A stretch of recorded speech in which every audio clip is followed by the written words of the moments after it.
নমস্কার বন্ধুরা, আশা করছি তোমরা সকলে অনেক ভালো আছো। আমার কুকিং চ্যানেলে তোমাদের সকলকে স্বাগত। আজকে আরেকটি নতুন রেসিপি তোমাদের সঙ্গে শেয়ার করব। আজকে আমি বানিয়ে দেখাবো অনুষ্ঠান বাড়ির মতো কাঁচা আমের প্লাস্টিক চাটনি। এই আমের চাটনি রেসিপির জন্য এইখানে আমি দুটো টক আম নিয়েছি। এই আমের চাটনি রেসিপির জন্য উপকরণে এইখানে নিয়েছি পাঁচফোড়ন, তেজপাতা, শুকনো লঙ্কা, লবণ আর নিয়েছি সাদা তেল। মিষ্টির জন্য চিনির ব্যবহার করব। এইদিকে নিয়েছি কাজু, কিশমিশ। এবারে আমগুলোকে ভালো করে ধুয়ে নেব। তোমরা যারা নতুন বন্ধুরা আমার চ্যানেলে প্রথমবার আমার ভিডিওটি দেখছো, আমার চ্যানেলটিকে সাবস্ক্রাইব করে দিয়ে পাশে থাকা বেল আইকনটি অল করে রাখার অনুরোধ রইল, যাতে আমার নিত্য নতুন রেসিপিগুলো তোমরাই প্রথমে দেখতে পাও। আমার সকল নতুন পুরনো বন্ধুদের আমার পাশে থাকার অনুরোধ রইল। এই আমগুলোর খোসা আমি ছাড়াবো না, সেই জন্য আমগুলোকে প্রথমে একটু ভালো করে ধুয়ে নিয়েছি। এবারে আমগুলোকে ছোটো ছোটো করে টুকরো করে নেব। আমের শুধু সাইডের অংশগুলোই নেব, আঠিগুলো নেব না।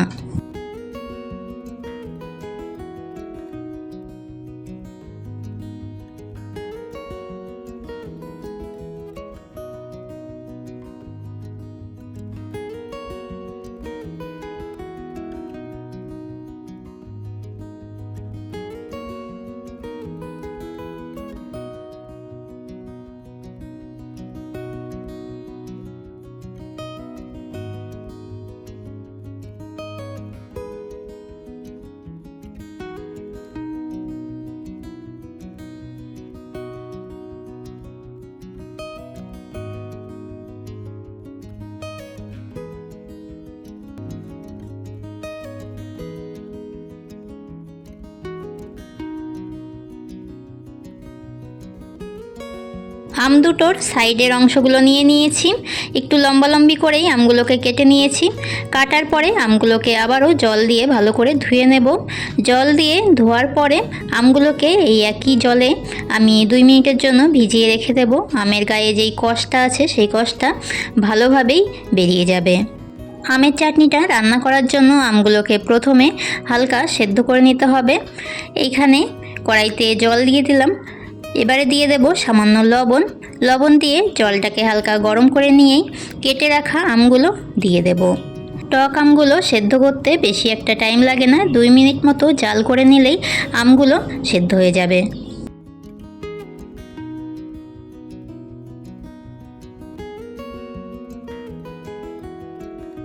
আমগুলো ভালোভাবেই সেদ্ধ করে নিয়েছি, তোমাদেরকে যে দেখিয়ে দিচ্ছি ভালোভাবেই আমগুলো সেদ্ধ হয়েছে।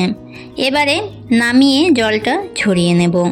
জল ঝরিয়ে নিয়ে আমগুলোকে সাইড করে রেখে দিয়ে আমের জন্য চিনির শিরাটা বানিয়ে নেব।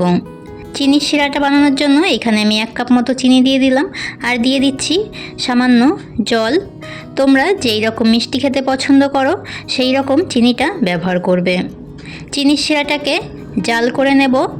গ্যাসের আঁচটা হাই ফ্লেমে করে চিনির শিরাটাকে 2 মিনিট মতো জাল করে নিয়েছি। এবারে দিয়ে দেব আগে থেকে সেদ্ধ করে রাখা আমগুলো দিয়ে আরও 2 মিনিট মতো চিনির শিরাটার সাথে জাল করে নেব। এই সময় দিয়ে দিচ্ছি সামান্য পরিমাণ লবণ।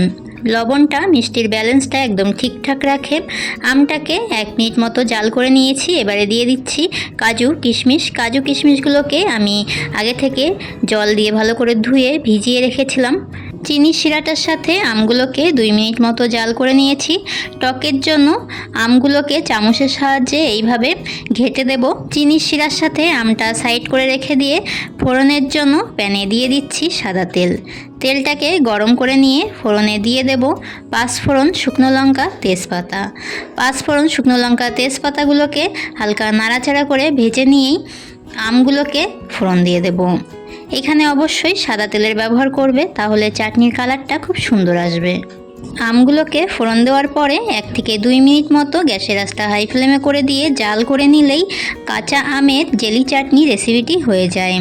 এইভাবে খুব সহজেই কিন্তু তোমরা বাড়িতে আমের জেলি চাটনি রেসিপিটি বানিয়ে নিতে পারবে। আর এই আমের জেলি চাটনি রেসিপিটি খেতে অনেক ভালো লাগে বন্ধুরা। তোমরা বাড়িতে আমার এই রেসিপিটি ফলো করে এইভাবে আমের জেলি চাটনি রেসিপিটি বানাবে আর আমাকে কমেন্ট করে জানাবে রেসিপিটি তোমাদের কাছে কেমন লেগেছে। রেসিপিটি ভালো লাগলে অবশ্যই একটি লাইক কমেন্ট শেয়ার করে দেওয়ার অনুরোধ রইল। আজকের মতো এতটাই। তোমরা সকলে অনেক অনেক ভালো থাকবে। সকলকে টাটা।